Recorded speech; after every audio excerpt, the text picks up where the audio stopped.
మీరు ఆశ్చర్యపడుతూ ఉంటారు కదా, నేను ఏం చేస్తున్నానో, నేను ఏం రాస్తున్నానో అని చూడాలనుకుంటున్నారా?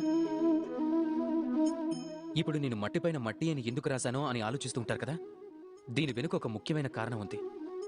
కానీ అది చెప్పడానికి ముందు ఓసారి నన్ను నీటిపై నీరు అని రాయనివ్వండి.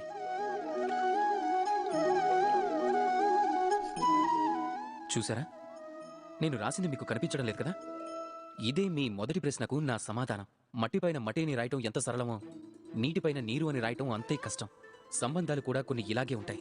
ఏర్పరచుకునేటప్పుడు మట్టిపైన రాయటం అంత సులభం, బాధ్యత నెరవేర్చుకునే సమయాన నీటిపైన రాయటం కన్నా కఠినం.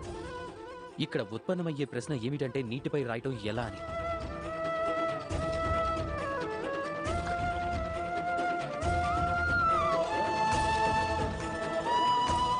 ఏ ప్రకారంగా అయితే ఈ స్ఫటికాలు జలంలో మునిగి ఉన్నా కూడా ఇవి జలంతో సమానమే.